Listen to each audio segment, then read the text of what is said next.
All right. Good morning. It's good to be with you guys. We are ending worship a little early because we have a special treat. We're going to try to Skype in with Amy Druck. She's on staff here at the Mile High Vineyard. She oversees all of our missions and justice here. And she's in Haiti right now with Convoy of Hope. And so we wanted to be able to talk with her and see how she's experiencing her time in Haiti right now with Convoy. So, Rick, do we have Amy? What? We're calling her right now. So some of you guys might be wondering, what is Convoy of Hope? Convoy of Hope is an organization that helps with disaster relief. They are the first on the ground when something awful happens all over the world. So that could be here in the United States. It could be, in Japan. It can be all over the world. They are meeting people in the midst of crisis, maybe when there's a hurricane or some type of destruction. And in general, they're continuing to feed children and work with communities to rebuild after destruction has come and hit a place. They are incredible. They're able to take, if you donate to them, one of your dollars, and I think they say maybe $6 or $7 they turn it into, but we've researched it. They turn it into a lot more than that in regards to food and all the different supplies they can bring to these different areas. So they're just really, really good at what they do. Actually, last night I was just talking with Brian right here. Brian, you want to wave your hand? He's going to come up in a minute. He works with Convoy. And he was saying just last night they were on the news, just on secular media, really giving a shout out to Convoy of Hope and how effective they are. So we are really excited. We as a church work with them. Actually, we're getting ready to they do this thing called One Day to Feed the World, where you give 1 day of your wage to Convoy. And so our church actually is getting ready to participate in that next weekend. And it's amazing because when you give to them, you're sort of preemptively giving to an organization that is already going to be there and take care of things when it happens. Because a lot of times when stuff happens, you're like, what do we do? How do we help? How do we get there? But Convoy is there already. So you're already making a decision to be with them. And there's different trips you can take with them to be able to work on the ground. And that's where Amy is. So hopefully are we getting her? No? We're not going to get her? Oh, I really wanted to see my friend. That's all right. Yeah, maybe we'll try her later. Well, in lieu of that, we do have a video that we can watch if we can't talk with Amy. It's kind of hard, right? We're trying to Skype with someone in a country where things don't always work in the same way that they do here. So could you guys, Rick, could you play the video that we've got ready? Cool. What's that? Yeah. Mm-hmm. Sorry, they're probably back there switching, right? Because they were in mode to make a phone call. Now we're trying to do a video.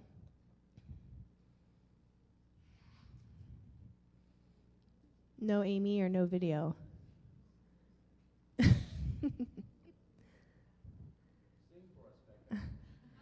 Oh, man. Okay. I did actually used to be an opera singer, so I could try something. All right, I'll do it, only because this is really awkward, and now I feel like I have to. Oh, never mind.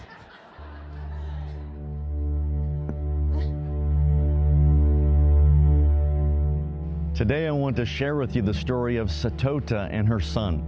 Recently, Satota graduated from our Women's Empowerment Program in Ethiopia. While enrolled in the program, Convoy of Hope taught her valuable skills and equipped her with the tools and know-how to start her own business. And as you will see, the results are nothing short of inspiring. My life has been very hard here in Ethiopia.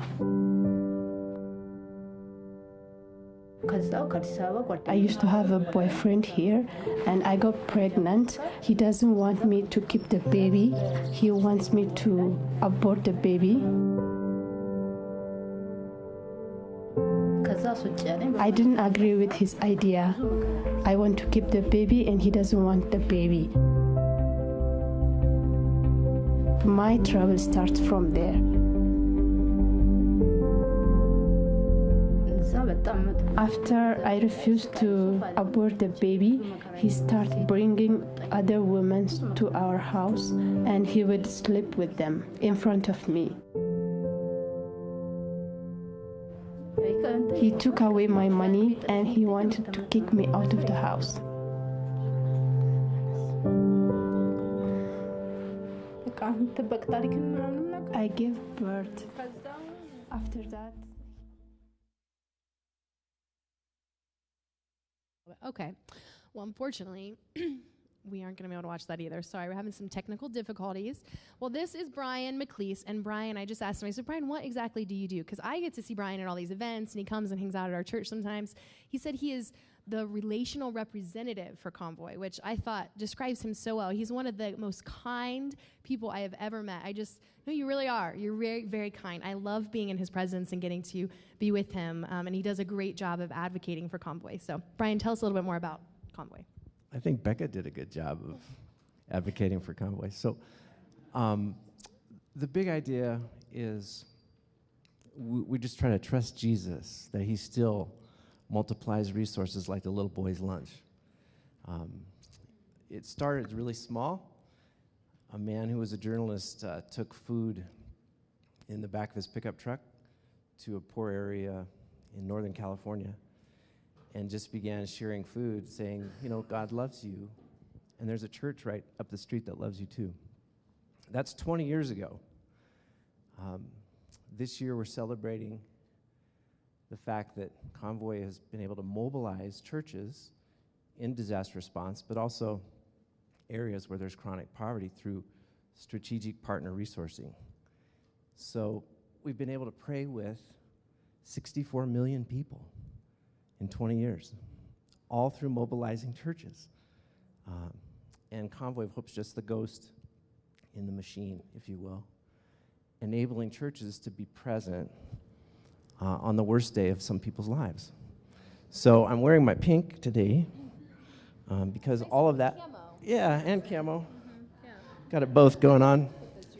Yeah, fashion, fupa. But anyway, about 400 corporations have all signed off that their goods and services can be used by local churches to demonstrate the gospel, or Convoy doesn't partner with them. So it's Quaker Oats, Bass Pro, FedEx, on and on. The National Breast Cancer Foundation now partners with Convoy of Hope, and they raise millions of dollars through their partnerships so that when a woman comes to our outreach, if she needs treatment, has no insurance, no matter what the treatment, she'll never get a bill. And all of that to point to Jesus. Can we pray with you right now? So I just wanted to say thank you for your heart as a generation. I just see so many ways that you guys are influencing the culture for compassion. The women's empowerment piece that we almost got to see this morning was dreamed up by somebody who's 24, and Harvard is now replicating her model, and USAID is re-upping the grant because somebody in their 20s said, I want to make a difference, and let's do it this way.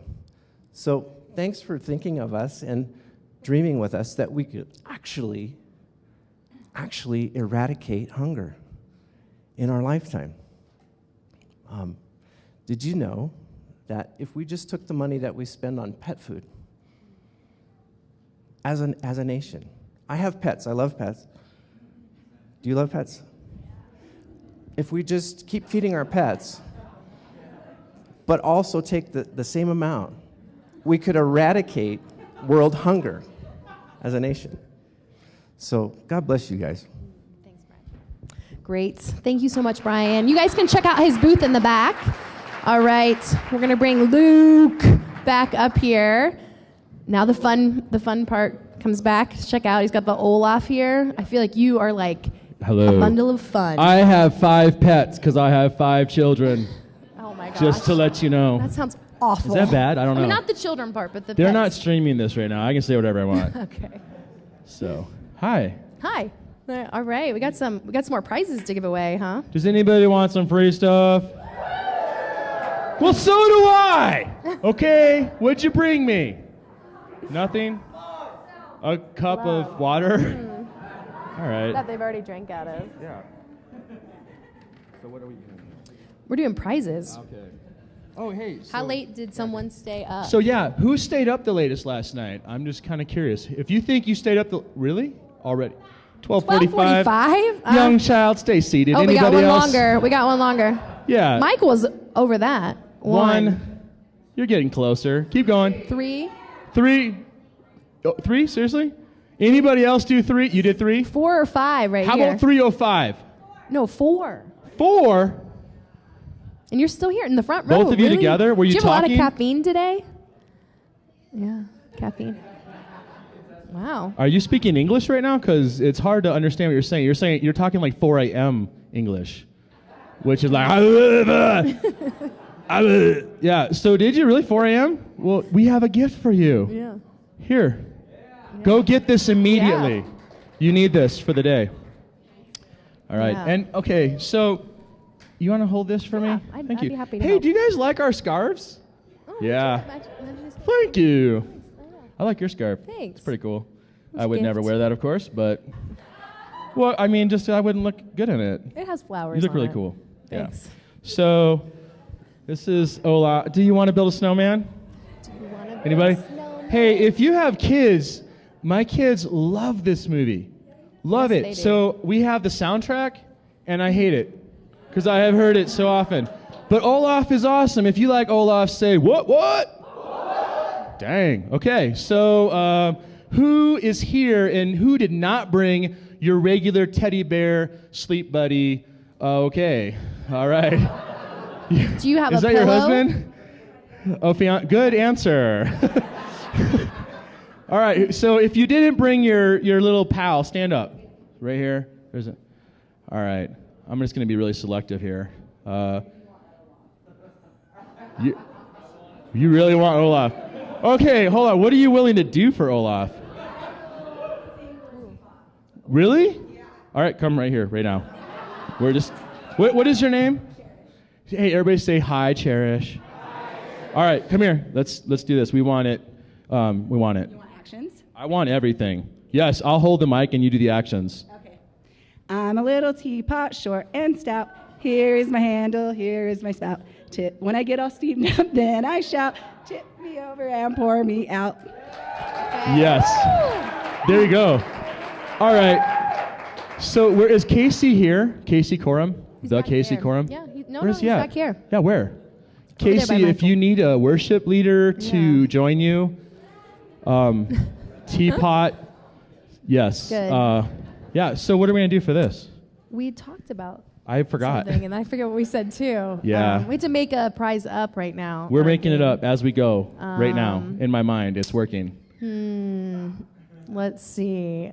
Oh, that's right. We talked about how our brains didn't turn on until Yes. later. So who likes candy? Yeah. Okay. I really want to see someone leg I wanna do wrestle. s- yeah, we have I to wanna, make them do I want a something. competition or Who something. can do? Who's a break dancer in here? This Dance is- competition. Okay. Any Beanie B boys or B Who girls? is willing to dance for this box of candy? Who can do the worm? Oh, that guy over here. Dude, if One- you do the worm right here, this is yours. All right. I mean, you raised your hand. You sort of Yeah. have to do it now. All right. That was a horrible. Give him more than that. He Oh, we needs need more. some good music. Wait. You can't go Motivation. yet. Yeah. Do Can we we have get any some, like- music? They're looking at me like, oh, Becca, we only have like mellow. Yeah. I need something like rockin'. We need something like. Oh, you do? Get up Oh, here. get up here. Right now, worm girl. All right. Uh-oh, it's getting real. She's taking off her. Whoa. Her sweat. All right. So here's how it's gonna go down. That's okay. Who's gonna go first? All right, go ahead.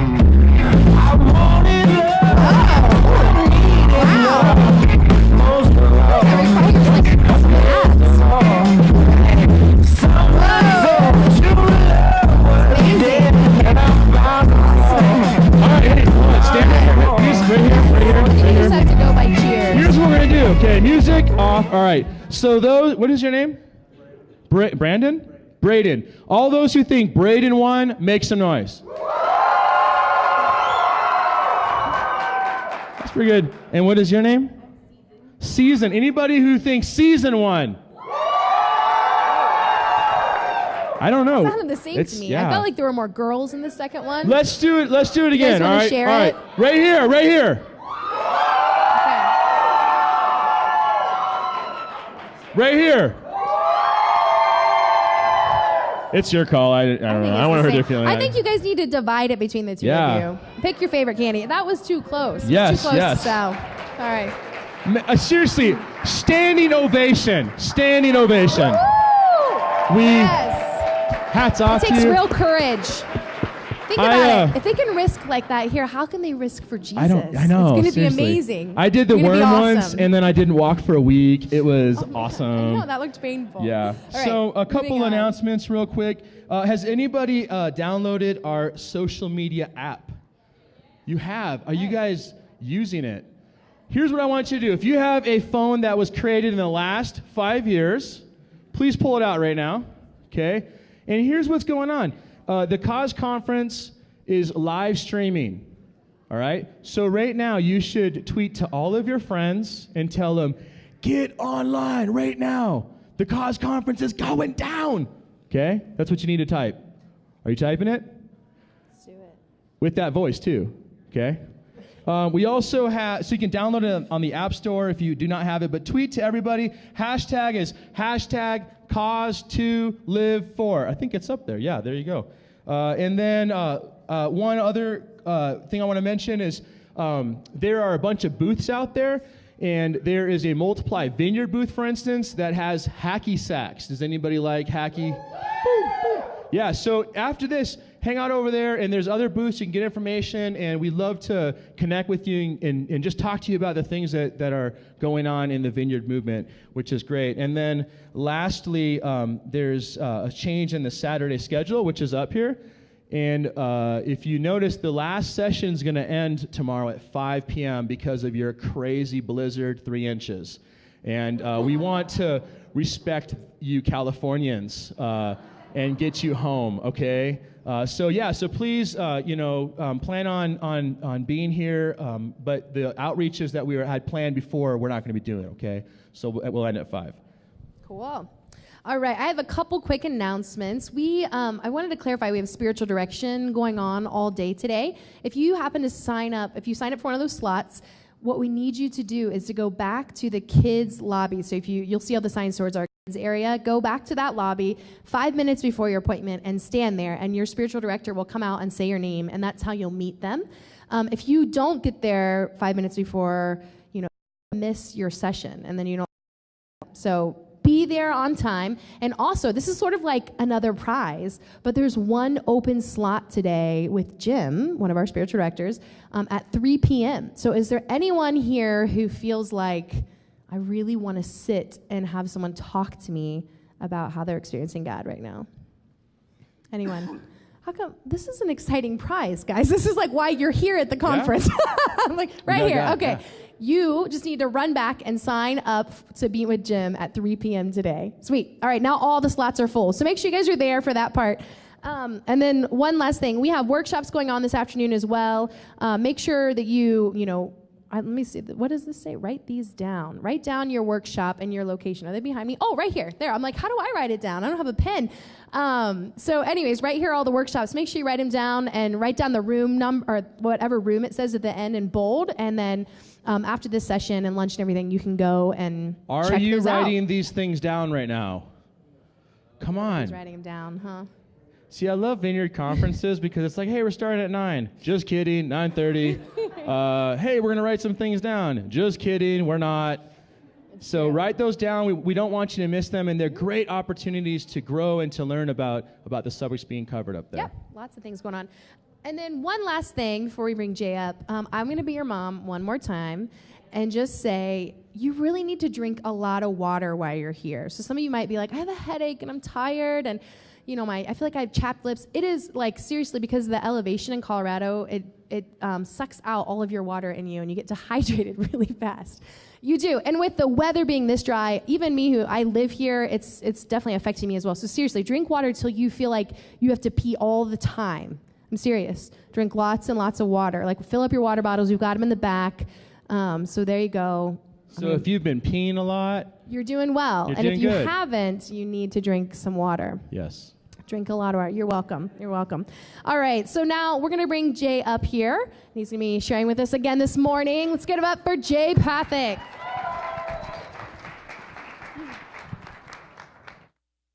Good morning. Good morning.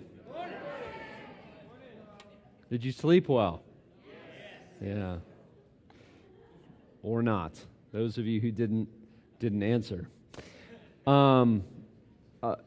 One thing really quick, you may or may not know this, but it is a real privilege that we have Casey Coram here with us. I don't know if you know that. And if you are from a Vineyard Church, you've probably seen Casey's songs. You just didn't maybe know, because I don't know how many of you actually pay attention to like the little words in the bottom of the screen during worship.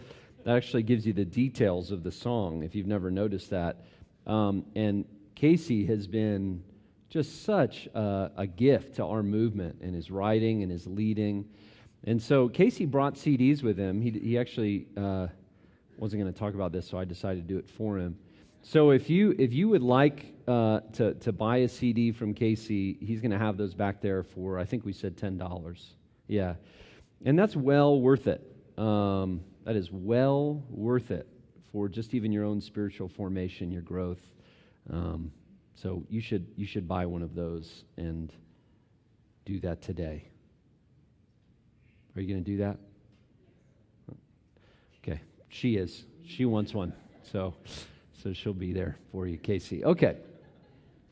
Well, this morning I'm going to talk to us as practically as I possibly can about something that's very important to me, and frankly, I think it's important for your own spiritual formation and really, well, the hope of our cities and what it is that God wants to do in this generation. So I want to talk about something that usually makes people nervous and anxious and tends to make people feel bad. I don't know if you knew this, but the best way to motivate people, like the way that you can motivate people the quickest and with the greatest amount of effort, is through guilt, shame, and fear.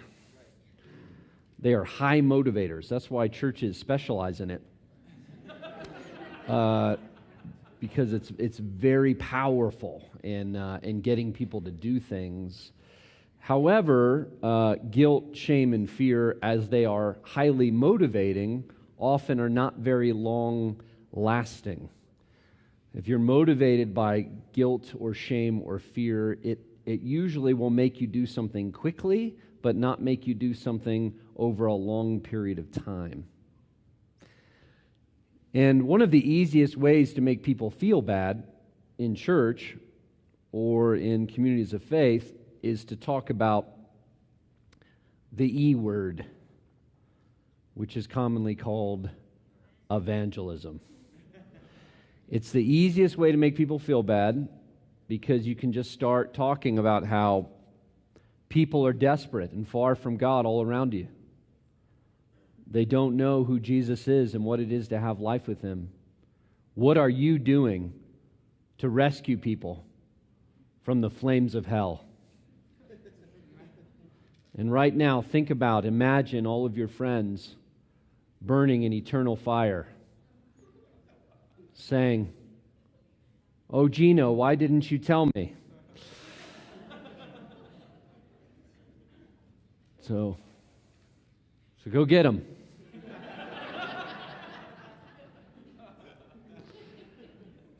If any of you were raised in church, you probably received some form of that message at some point in your life, right?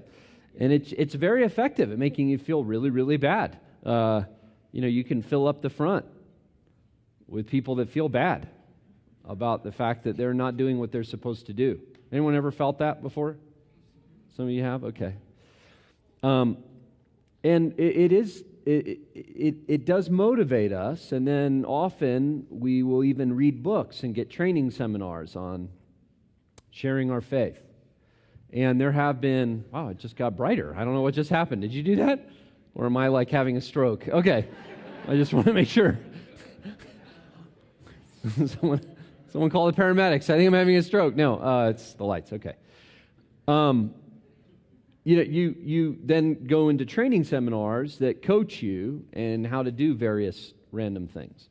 Have any of you ever done tracks? Ever done tracks? You know what tracks are? If you don't know what a track is, get excited. I'm about to tell you about one. They're little booklets that have been made to try to kind of convince people they should give their life to Jesus. Now, I think these are well-intentioned things. They usually have steps that help you think about what it is to encounter life with Jesus. I was a server for a number of years. That's how that was the job I had when we moved to plant the church, and it was what I did through college. I waited tables. And servers are likely targets. They're perfect targets for tracks. Most servers don't want to serve on Sundays, first and foremost because they're harassed by church people, and second, church people tip like crap. So, P.S., you're in my city. So when you go to lunch, tip your servers well. Okay? So anyway, you can do whatever you want in your city. You're in my city. Tip your servers today. Anyway, and so as a server, they're likely targets for tracks, and we in the place where I served had a board that we would stick the tracks. So it was kind of it was like a game, really. Someone would usually come running in the back kitchen and go, "I got another one of these things. I got another one."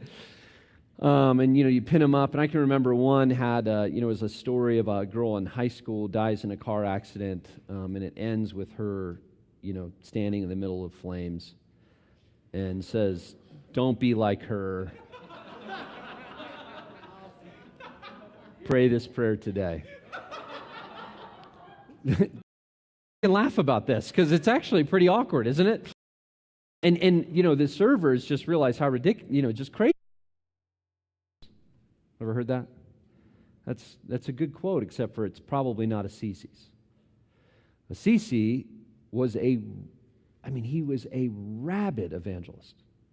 When you read about his life, he would go into towns and preach the gospel on the edge of the town, invest in monasteries and places. It is a reaction to pain and fear and awkwardness. Frankly, that also lacks what I want to talk about today, integrity. Both things lack integrity.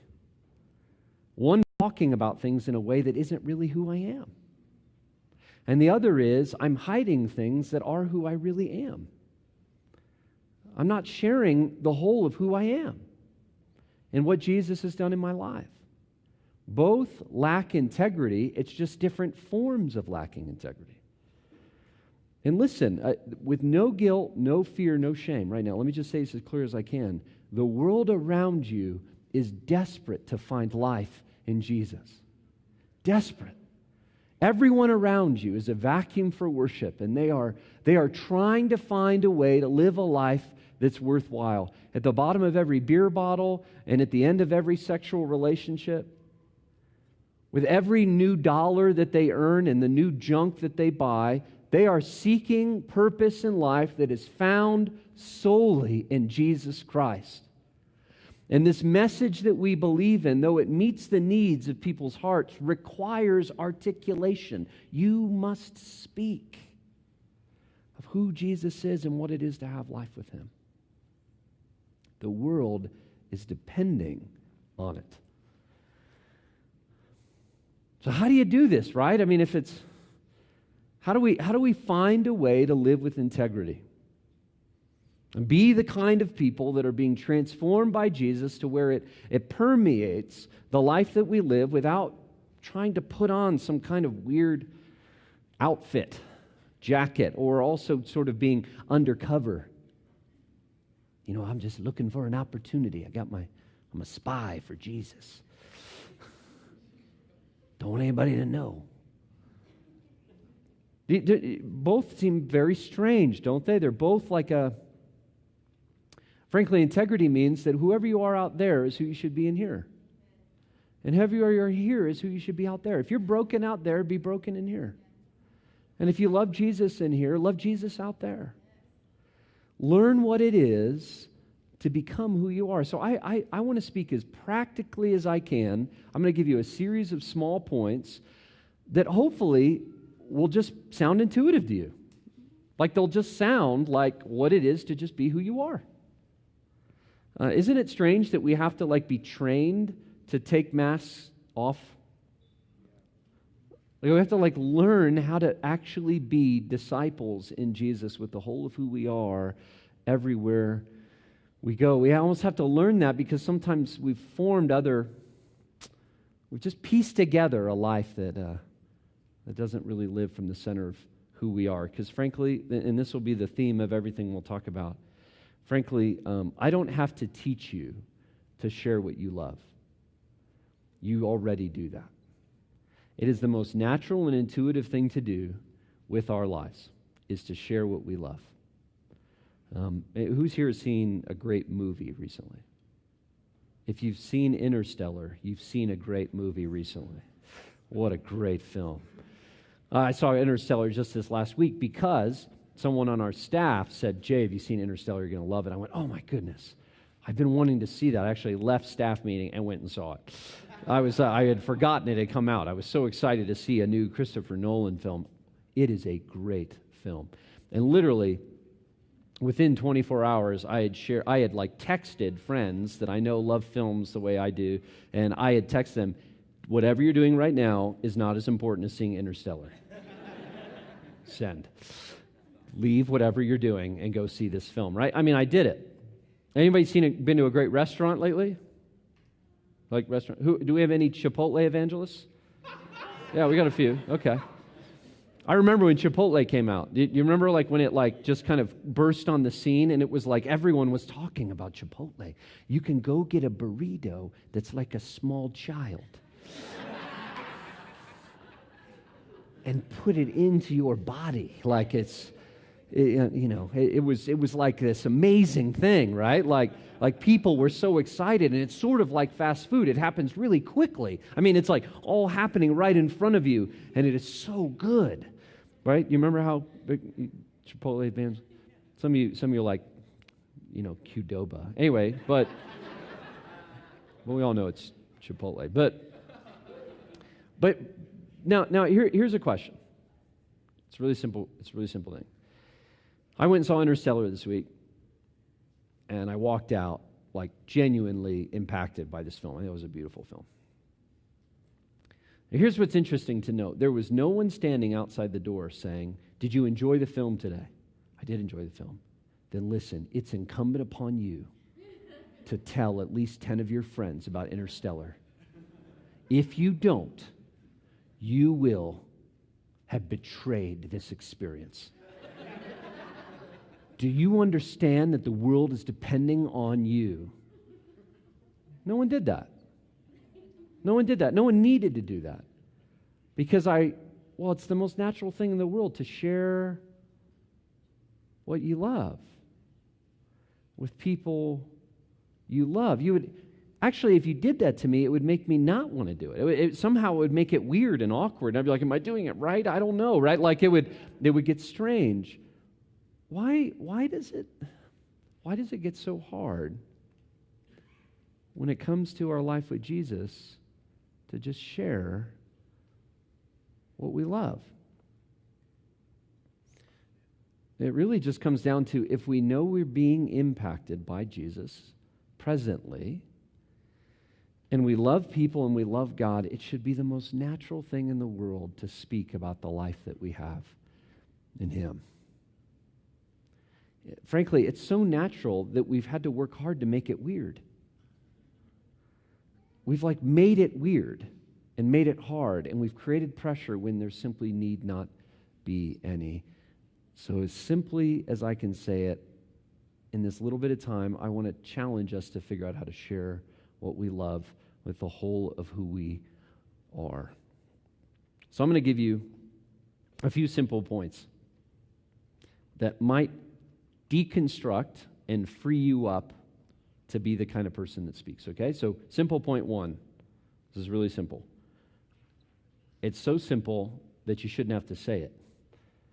But it's focus on Jesus. When you speak, when you live, demonstrate and live out a life of following Jesus. Talk just about Jesus. Refuse to talk about anything but Jesus.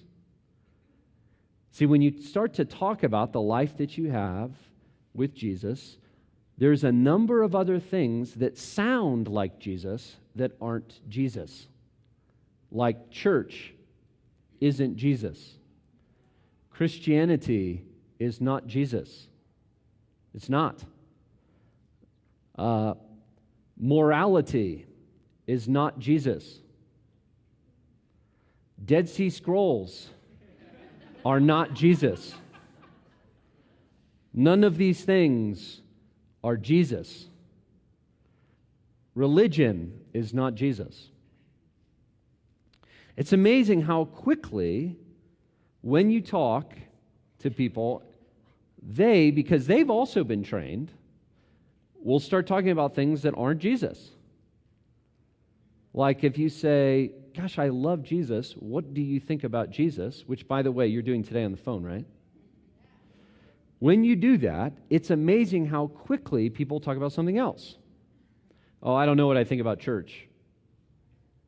Yeah, I don't know what I think about church either, but that's not what we were talking about. I'm talking about Jesus. Well, I mean, I'm not sure what I think about Christianity. Yeah, me neither. It's pretty weird. Christianity is weird, guys. I mean, it is.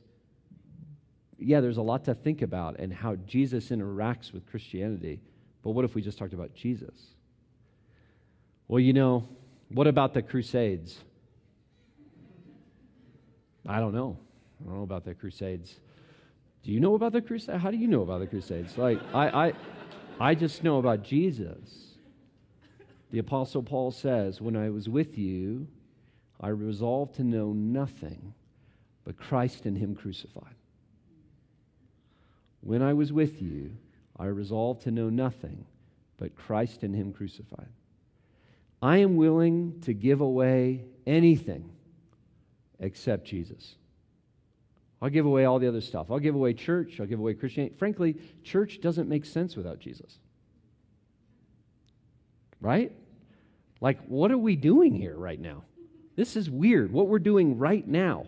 Like, many of you flew in to, sit in a room, sing songs to a wall, and listen to a guy yap endlessly. For what? Why are you doing this of your own free will? I would hope it's Jesus. I would hope it's because you've been impacted by Him and His kingdom.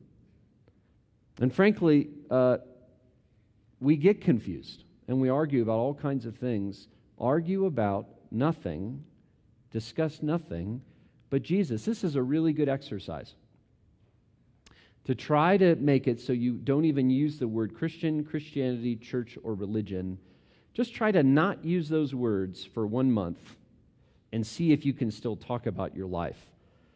And if you can't, remember the words of the Apostle Paul, when I was with you, I resolved to know nothing but Christ and Him crucified. Simple question. How did Jesus evangelize the disciples? Have you thought of that before? How did Jesus evangelize the disciples? Have you ever thought about that? How did He do that? Maybe a different question. Follow up. When were they the evangelies? Do you remember where it says, and they went from being the evangelies to the disciples? Remember that verse? Yeah, me neither. It's not there. That's why you don't remember. You're like, I don't remember. No, it doesn't exist. I made it up.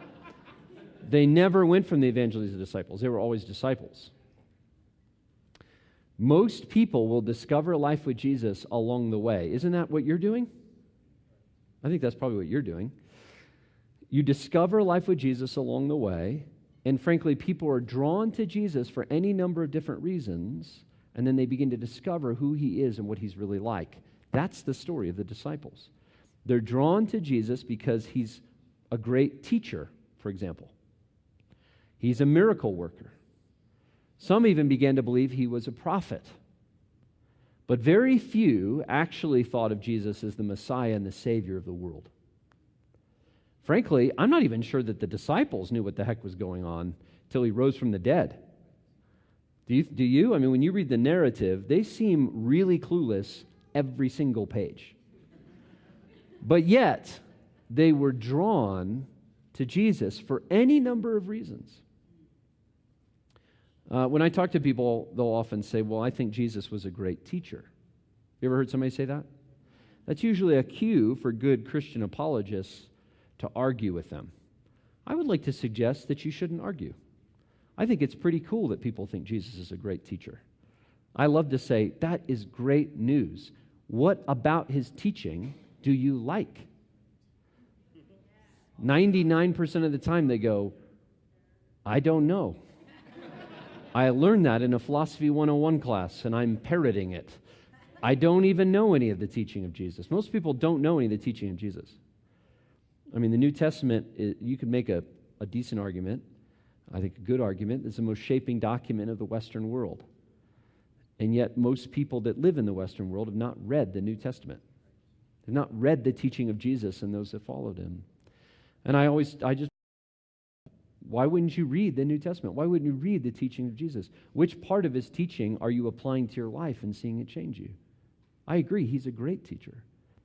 His teaching is so good, it's worth applying to your life, and it will change you. John chapter 7, Jesus says, if anyone does the things that I have been saying, they will know that I am from God. Meaning, try on his teaching, and you will figure out who he really is. Doesn't that just set you free right now? To just think, I'm allowed to meet people wherever they are and however they're thinking about Jesus and start from there. That's how Jesus did it. And most people, their understandings of Jesus are simply misunderstandings. They've never actually taken a good look at Jesus. And so as I talk about Jesus with people, which is like all the time, often I'll say, what part of his teaching? They'll say, I don't know. I'll go, well, you should take a look at him, because if you get a look at Jesus, I hope you know this. If you get a look at Jesus, he'll mess your whole life up. He is unlike anyone that you've ever met or ever known. He is entirely unique. And he stands above every religion that's ever been written, including Christianity. And he offers a life that is unimaginable if you begin to follow him. Focus only on Jesus.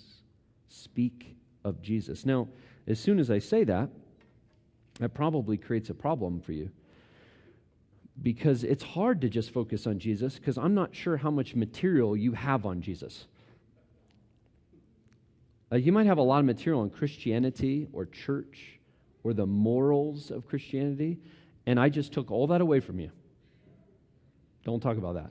Talk about Jesus. That would be my second point, is share his stories.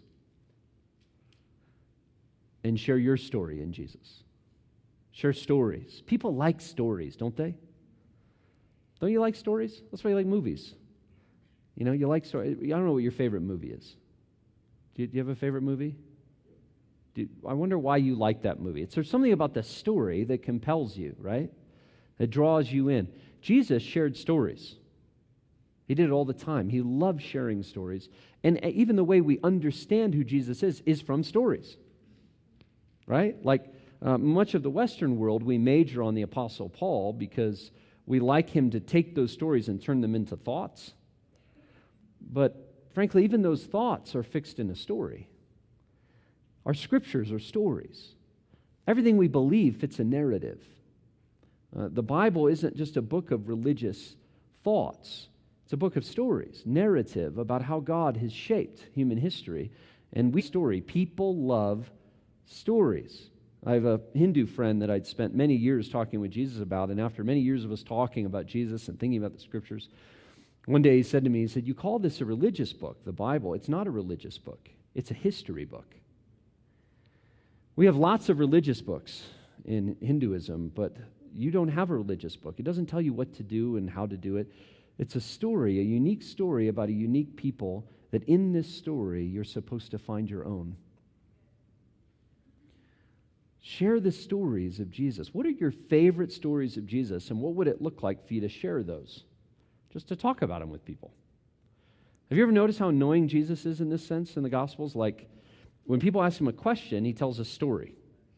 I don't know if you've ever thought about that. Like, you've ever just tried that. Like someone says, I'm gay. Am I going to hell?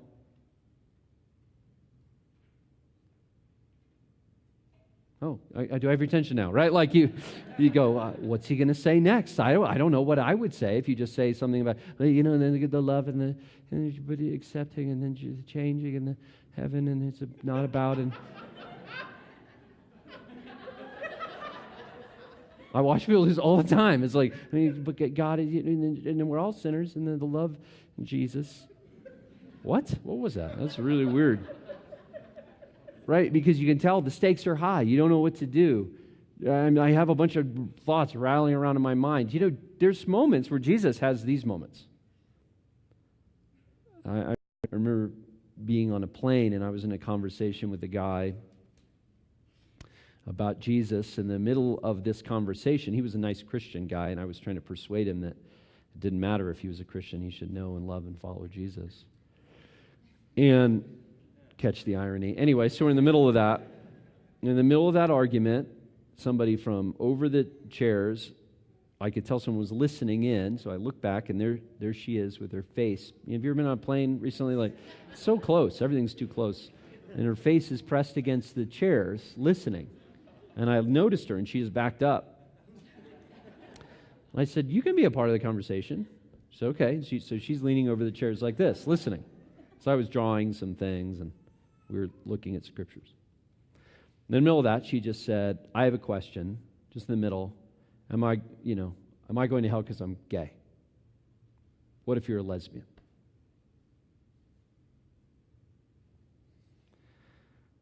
So I said, well, let me tell you a story. It's a story about Jesus. Jesus is at a party. He was at a lot of parties. And it's all these really great religious people. And they're all trying to impress Jesus. Because that's what you do. If you're a religious person, you want to impress Jesus. And so they're all trying to impress Jesus, so it's a really fancy party. In the middle of the party, a lesbian walks in. And she's not just any lesbian. She's like one that everybody knows around town. She's kind of in the parades and everything. And she busts into the party, and in the middle of the party, it's really awkward, she runs over to Jesus, falls at his feet, and begins to weep. And she starts to wash his feet with her hair. And it's silent. It's really awkward. Everybody just stands there awkward. And I said to her, what do you think Jesus did? And she paused and she said, he told her to leave.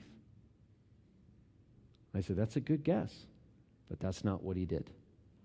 Without missing a beat, he defended her and actually made an argument that she understood grace and love and who he was better than anyone else in the room. Because he could tell that they were judging her in their hearts.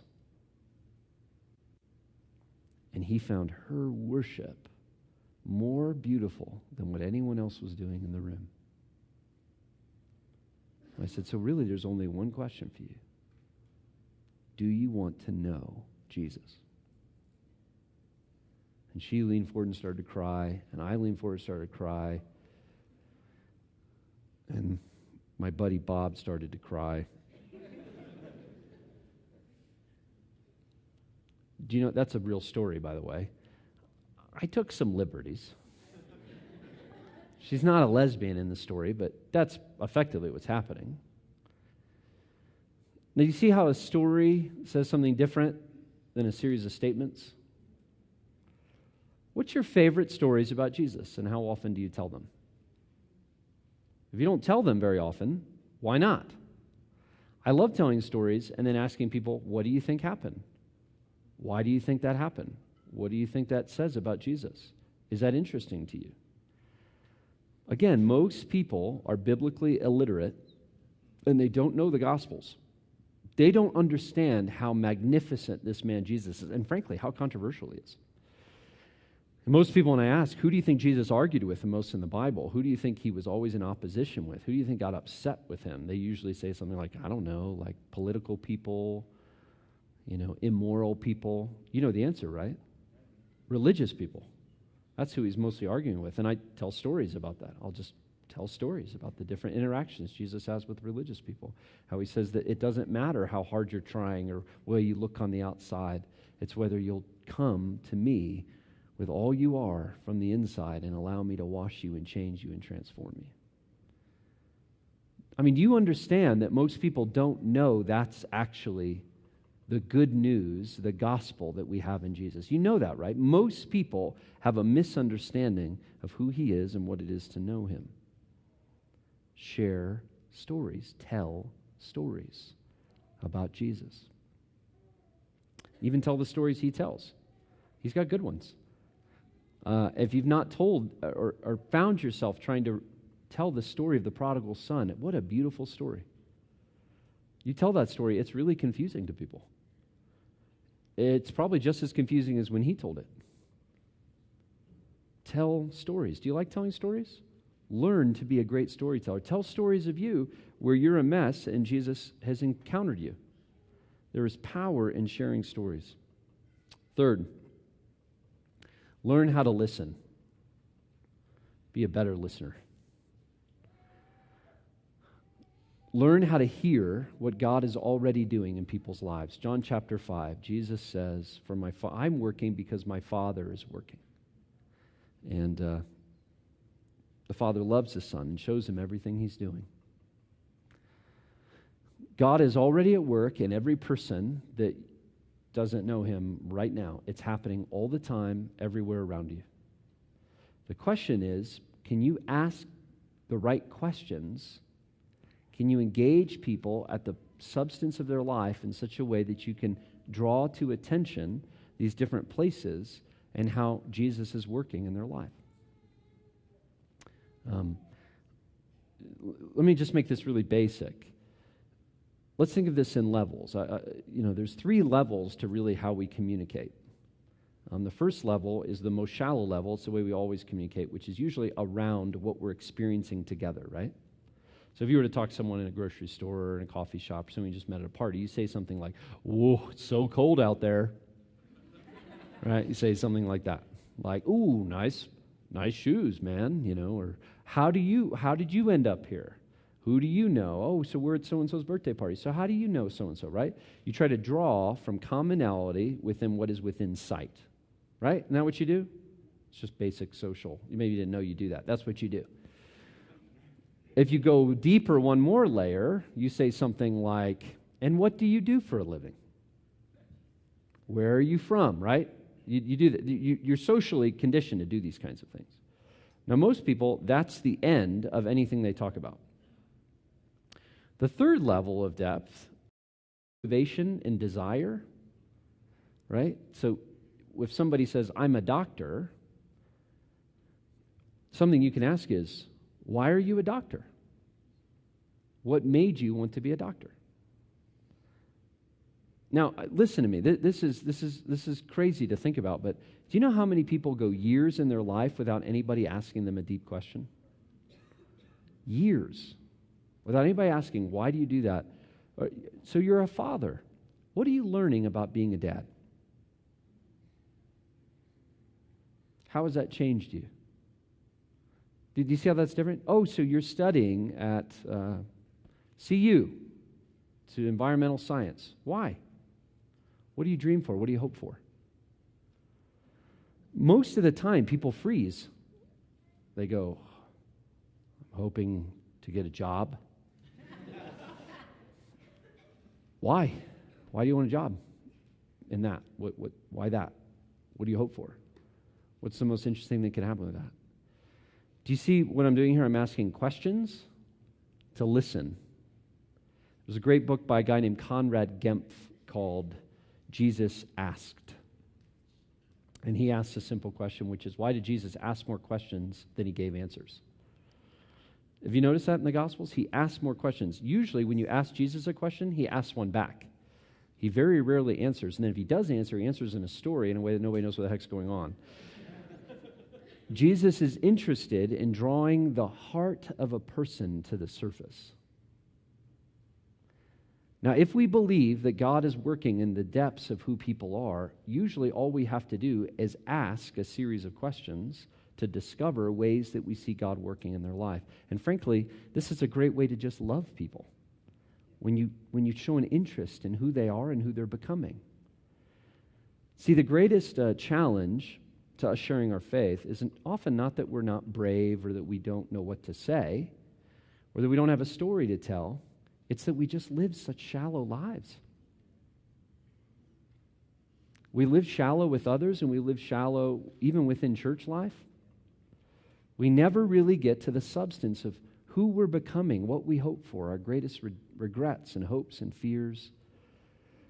We don't ever talk about that. We never allow our hearts to be present to how we're really living. And people are desperate to live deep lives. They're desperate. If you can learn how to live with depth and begin to engage people with depth, you will change their life. You will find yourself talking about Jesus because Jesus usually isn't in your life around the layer of the Broncos. Or the layer of like what band you like. He lives in the layer of who you're becoming and what you hope for and what your losses are. Isn't that where he lives? Like when Jesus speaks to you, he probably just doesn't speak to you about like what kind of car you should drive. Does he? Some of you are like, I hope I've been asking him. Yeah, well, that's not where he lives. He lives at the place of who you're becoming, of what your desires are, what your losses are. That's where he lives.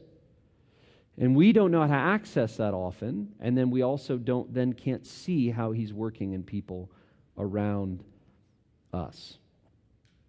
I could give you 100 stories like this because I'm trying to live this way with people. It's with my neighbor I guess that was 2 weeks ago. We're just sitting on his porch talking. I just walked over and started talking to him, and he's talking about his kids, and he's a great dad. And I said, I notice you are a great dad. This is a guy that's been really hurt by church. I've learned this from other things. You're a great dad. Tell me about your learning about being a dad. He goes, I'm learning how to put him to bed at night. Takes like 10 trips. And I went, well, no, yeah, that's something you're learning, right? See, people even kind of resist this process because they're not used to it, right? The gears don't shift very easy.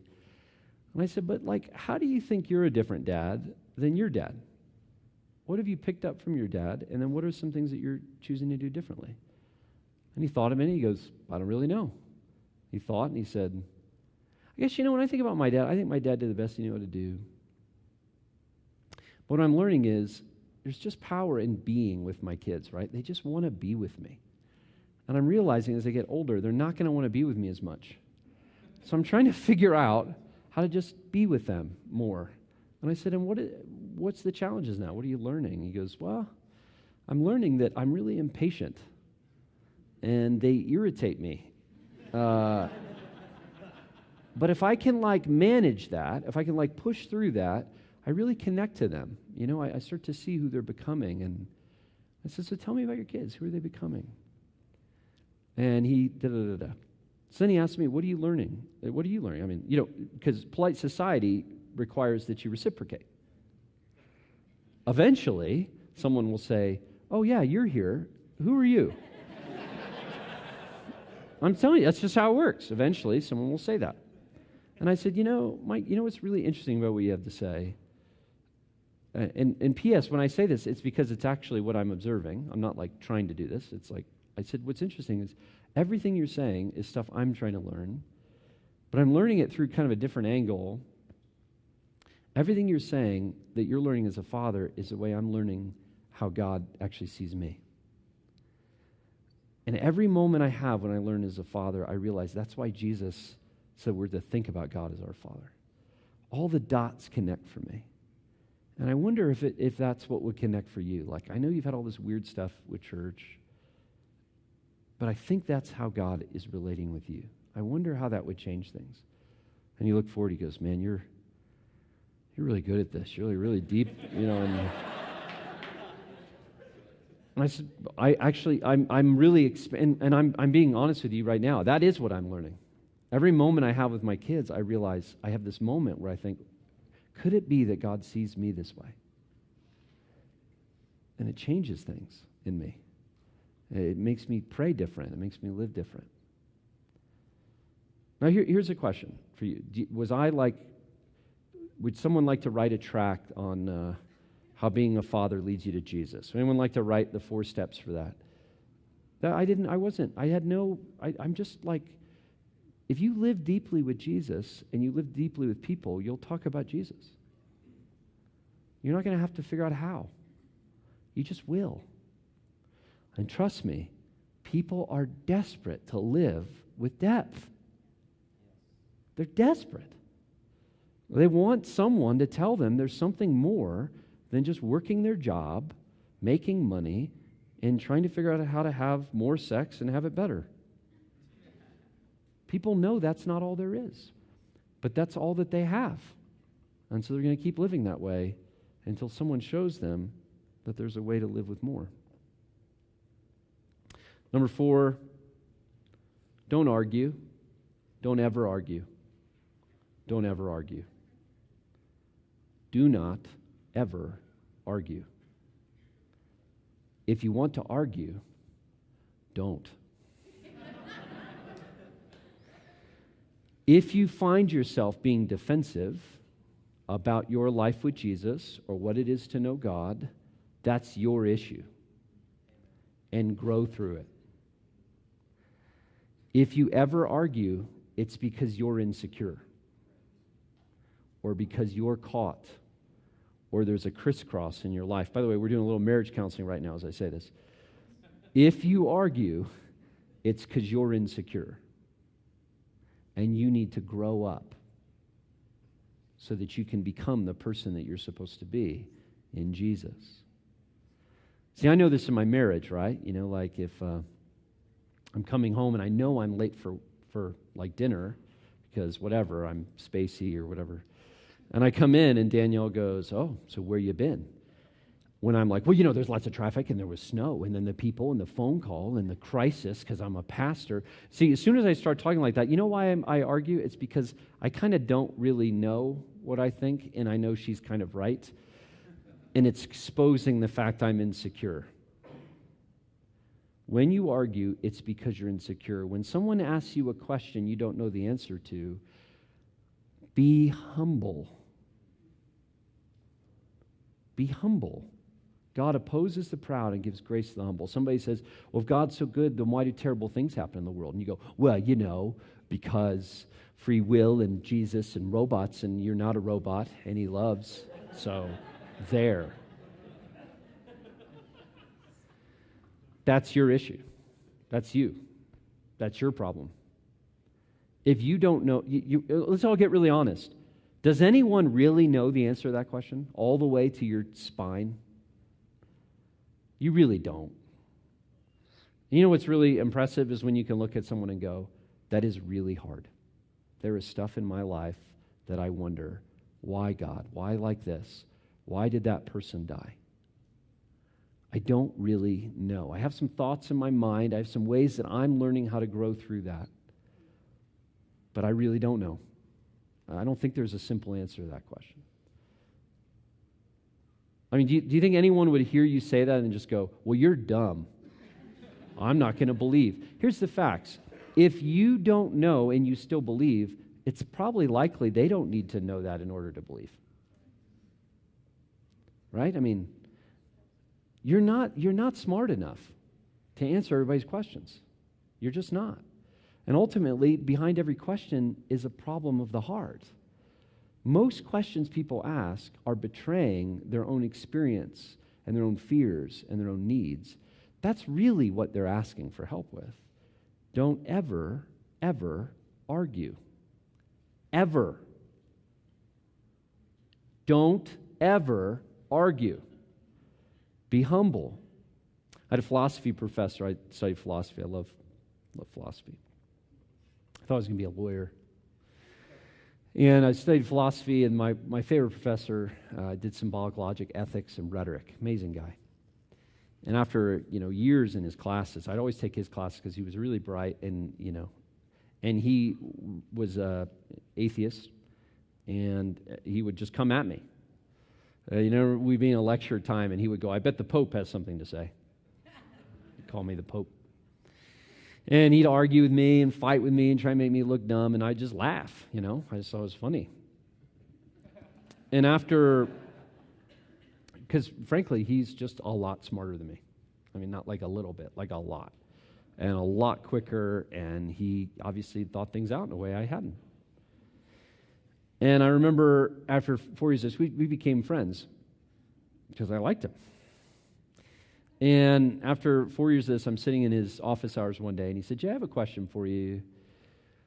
I have lots of Christian-type church people in my classes, and I go at them, and then they get upset, and eventually they either leave the class, or they kind of pick a fight, or they kind of shut up, or whatever." He says, "And you just keep talking about Jesus and bringing stuff up, and I just cut you into little pieces, and you just laugh, and then you show up and do it again." He said, "I don't understand, and you're bright. You're like a bright guy. I can tell it's not just you don't understand what's happening." He said, "So what is that? I don't get what's going on, because I feel like you should be mad." And I said, "Well, I'll be honest with you. There's times I feel pretty insecure with you. It makes me feel awkward. I just restrain that because I realize that's about me. But the truth is, I just know this is true. I actually know Jesus. So, I don't know. I'd have nothing to be afraid of, and all you do is help me grow. When I don't know something that you're asking me, I just go learn." A life verse for me has been Philemon 6, which Paul says, "Be active in sharing your faith so that you would have a full understanding of every good thing you have in Christ Jesus." Share your faith so that you learn your faith. When you share your faith and people beat you up and you don't know what to say, guess what? You're going to learn. People ask you about how do you know the scriptures are real. Right now, some of you have read C.S. Lewis stuff, or you've read Evidence That Demands a Verdict, or some book that you don't remember because, frankly, you don't care. But as soon as someone you care about pushes you on how you trust the scriptures, guess what? You're going to care. You'll actually learn it. The reason we learn things is because we're desperate to learn them. We don't learn things because we're supposed to. Trust me, you're not 4 arguments away from learning how to share your faith. Just start talking about Jesus and let people beat you to a pulp, and you'll grow. You'll grow. And you have nothing to be afraid of. You have nothing to be afraid of. For this is real. And if you know him, you know him. And if you're insecure, grow up. And he'll lead you to do that. So I said that to him. I said, "I just know this is true." And he goes, "Well, but that means you don't have it all working in your mind." I go, "Well, I'm growing. I don't know. I'm learning how to do this." And I said, "It would be like if you said to me, 'Hey, Jay, I don't believe you're married to Danielle.'" I said, "Well, I am, so I don't know." And if you said, "Well, then what's her favorite cereal?" I said, "I'm not sure." Ha! You're not married to her. No, that's dumb. I'll just go ask her. I'll figure it out, right? This isn't. I don't need to feel insecure.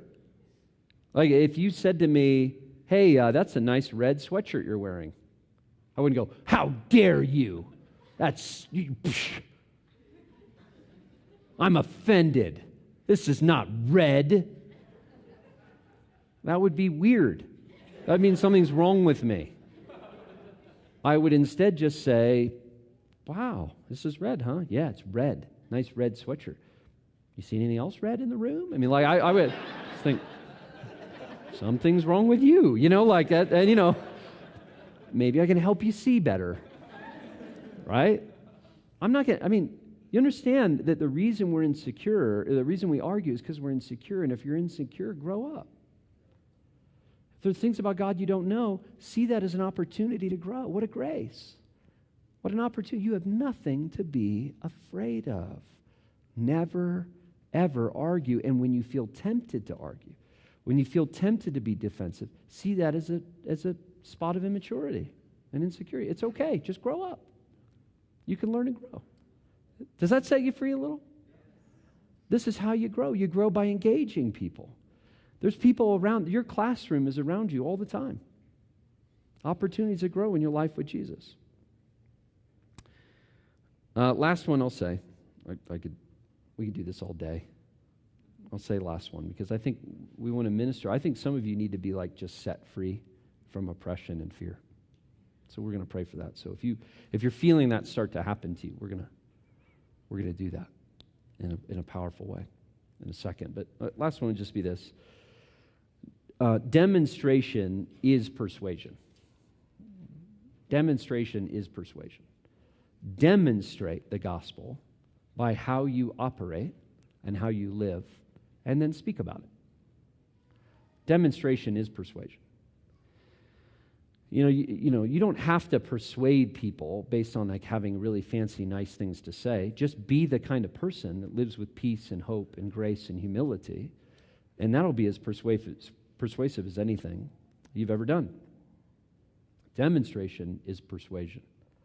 Now, for those of us that like to talk or think of ourselves as like spiritually mature, it requires humility to realize that who you are and the way that you come off is more valuable than anything you say. Dallas Willard, the late Dallas Willard, who I love deeply, said once, for those of us who are speakers or leaders, he said, years from now, no one will remember anything you said, but they'll remember what it was like to be with you. And that's true. I think about all the sermons I've heard in my life or the leaders I've been with.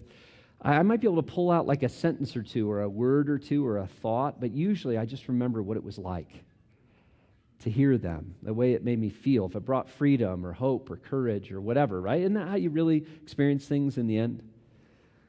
Most of us will never be quoted. We're just not smart enough. But we can demonstrate the kingdom. We can demonstrate what it's like to be a person captured by Jesus. I learned this the hard way. I was studying philosophy because I wanted to argue with people and tell them about Jesus. And I was getting pretty good at it.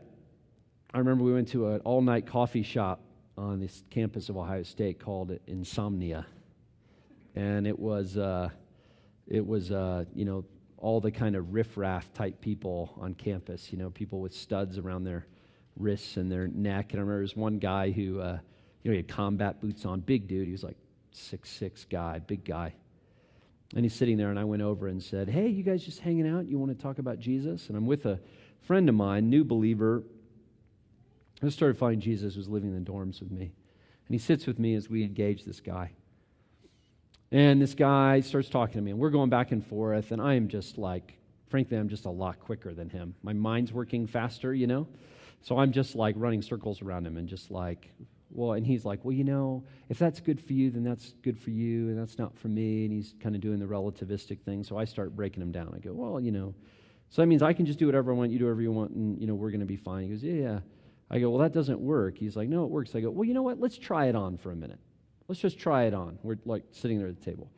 I said, I have always wondered, I think it would feel good to like pee on people. I just like that. And he goes, good for you, man. And I said, and I stood up and I unzipped my fly. I said, I'm going to pee on you. And the guy goes, if you pee on me, I will kill you. And I said, see, your philosophy of life doesn't work. Apparently there are transcendent rules in the universe that we hold each other accountable for. And, we're going back and forth. So we do that for like another 35 minutes. He gets frustrated, walks away. And we're walking back to our dorm, me and this guy that I brought, who's a really new believer, and I'm feeling pretty good about myself, I ran that guy in circles. And he goes, he's just very quiet. And I'm like recounting, and I'm like, did you see that guy's face? I said I was going to pee on him. Oh, my God. We got, no, man, I'm feeling good. And he's just quiet. He's just walking. And he says, hey, can I be really honest with you about how that went? I said, yeah. He goes, I think that was terrible what just happened in there. And I go, what? It was awesome. Like we destroyed that guy. Like he goes, I think that was terrible. He says, I'm sick to my stomach about what I witnessed you doing to that guy. I went, what? He's like a moron. I proved that he was a moron. I demonstrated it. He goes, Jay, that didn't feel anything like Jesus to me. That was terrible. I hated that. I hated every minute of that. I hated the way you talked to him. I hated the way he looked at you. I hated the way I feel. I feel gross. I feel horrible. And I went, whoa. And all I'm thinking is, well, you're just kind of weak. I don't know. Suck it up, weirdo. And I'm like, come on, man. And he just wouldn't let go. He's like, I think that was the worst I've ever seen you. I'm like really disappointed. You were a lot smarter than that guy, and you used it to belittle him, and that's not okay. That is not okay. You did not leave that guy with an impression of who Jesus is. It was embarrassing. I'm embarrassed that I was with you. We got back to the dorm, and I was, my head spinning. I did everything I could to, and he was right. I had won the persuasive battle, but I had demonstrated something that didn't look at all like Jesus. Demonstration is persuasion. When you show people what it's like.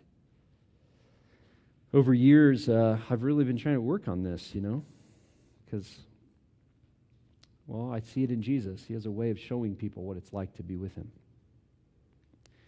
That draw them, Just about a month ago, we got an email from a guy from years ago who waited tables with Danielle. I'll end with this. And he was a guy I was talking to about Jesus. I go play golf with him, and he just was like, he'd make fun of me. He'd been raised in church. He would just make fun of me all the time and argue with me. And I was doing everything I could not to argue with him because I was trying to learn this lesson, And every time I'd be like, hey, you want to argue? Nope, I'm not going to do it. I'm going to be kind to him. I'm going to work my way through this with him, but I'm going to stay faithful about Jesus. In there, his brother died.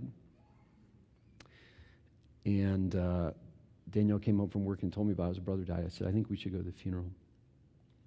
And we went to the funeral all the way in West Virginia. We lived in Ohio. At the funeral, I just walked up and hugged him and said, I'm so sorry, and I love you, and anything I could do to serve you. And he actually got really agitated and was like, yeah, whatever, man, and, whatever. Anyway, and we just stayed faithful to him. And he's one of those guys I felt like God was just working in, and I just wanted to serve and figure out how to be a part of that. Well, here we are. How many years ago is that now? Here we are 15 years later. And I got an email just a month ago where he said, hey, I want you to know, he found us on the info, so I want you to know I've discovered life with Jesus. And I want you to know, Jay, that the years that you spent just sitting with me, talking about Jesus, they have haunted me. It's like I've just been chased, like every day of my life. I just remember standing at the funeral with you and you hugging me, and I just knew that I knew that Jesus was real. But I just so didn't want it to be true. And I did everything I could to resist it. And he goes, and it's taken this many years for it to wear me down to where I've been humbled to where I could just say yes to Jesus. And he goes, I just want you to know that time in that space you spent was so powerful for me. And you probably never knew it because I was just such a jerk to you. Such a confirmation because, frankly, he's one of those guys I've thought about in my life where I just thought, maybe I just should have gone at him. We have been talking about Jesus a lot, but maybe I just, right before I left, just be like, here's the deal, man. I did. I actually he's one of those guys, and there's probably a dozen or so in my life that I just thought, I didn't just I just stab him in the end. I should have done that, And it was just such confirmation to me, Jesus saying, trust the process. Speak of who I am, demonstrate who I am, and trust that I am working. I want this more than you do. Trust the process. And what if there's hundreds of people doing that all over who exude the peace and the strength of the kingdom, that speak of Jesus in a way that's winsome and demonstrate a life that shows that? I think over time, I think things are going to change. Does this set you free? Do you feel like you can actually talk like the way I'm talking right now? Can you do this? Can you just burn that used car salesman sport coat somewhere? And then also, frankly, Michael said a phrase to me yesterday. Frankly, just buck up, princess. Speak up. Talk about life with Jesus. Open your mouth and be who you really are in a place like this, everywhere you go. And God will grow you. You will learn and change and grow from the center of who you are. He'll strengthen you. And I don't know if you've ever seen people come to know Jesus, actually discover life with Jesus. If you do, your life will be ruined forever. It takes one friend, one neighbor, one coworker, one family member, and you can't help but give your life to this for the rest of your life. Why don't we stand together? For those of you that are coming to my workshop, we'll just continue this conversation. We'll just kind of keep pressing out more components of how this works. But as we finish now, we'll do some things to respond. We're going to worship, but frankly, I just think some of you are just afraid. There's fear, and there's an old thing that needs to just come off of you. I actually think there's a spiritual power to this. I could work out a little theology on this, but just trust me. Paul talks about this. He talks about how there's a demonic power attached to legalism and religion. And some of us who have been raised in things like this, where it was very religious, it was very pressurized, you might not know this, but there's something demonic trying to create fear in you and pressure. And I think you could be set free of that right now. I think you could just break that right off you. There's others of you that are just afraid to open your mouth and speak. Maybe the insecurity of gosh, I don't want to look stupid, or I don't, I have good and bad news for you. You probably look stupid all the time now. You just don't know it. So why not have it count for something, right? Why not it be about growing? Seriously. You're not as cool as you think you are, ever. Might as well have it be about something worthwhile. So I just want to pray that we break those things off of you. Legalism, fear, and more than that, there's some of you that have been faithfully, actively sharing about Jesus, and it just doesn't seem to land. And there is something about just power. There's just power that can come on you. He can fill you with His Spirit. There's power that can hit you to empower your faithfulness. I had a picture in my mind of the tinder being dried out, and then just a lightning bolt hitting it, and there's just fire that fills you. Guys like D.L. Moody and Billy Graham speak of an experience like this. They speak of how they had been faithful, and all of a sudden they were just hit with power, and they saw thousands of people crash into the kingdom over their life. Because it is about grace. So it's not just about your intelligence. So you got to be willing, but you also need power. So if you fit any of those categories, could we just pray for you right now? Why don't you step at our church just so we can identify you and come on up right now? Overcoming fear, needing power, or if you just realize, I just default to some legalistic, weird way of talking, let's just break that off you. Let's just allow God to free you right now.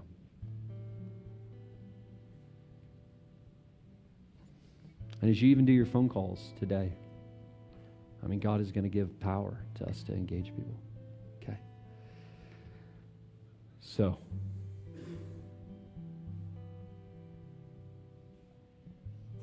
That's a lot of you.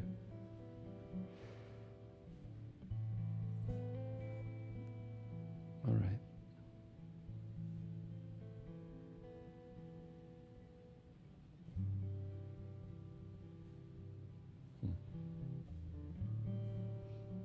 Some of you have a real powerful prophetic gift, and God would have you use that out of places like this. Like you'll just see the heart, the mysteries of people's heart, and that's a great way to have people meet Jesus. That they realize they're seen by God. So if you walk in some level of prophetic gifting too, we'd love to pray for you and ask God to release you out into everywhere you go too. Okay. Michael, you have anything else we should call? Okay. So let's wait on the Lord here. You've been with us this whole time, Lord. I can see you. I can visibly see you turning people loose in the room. I can just see it.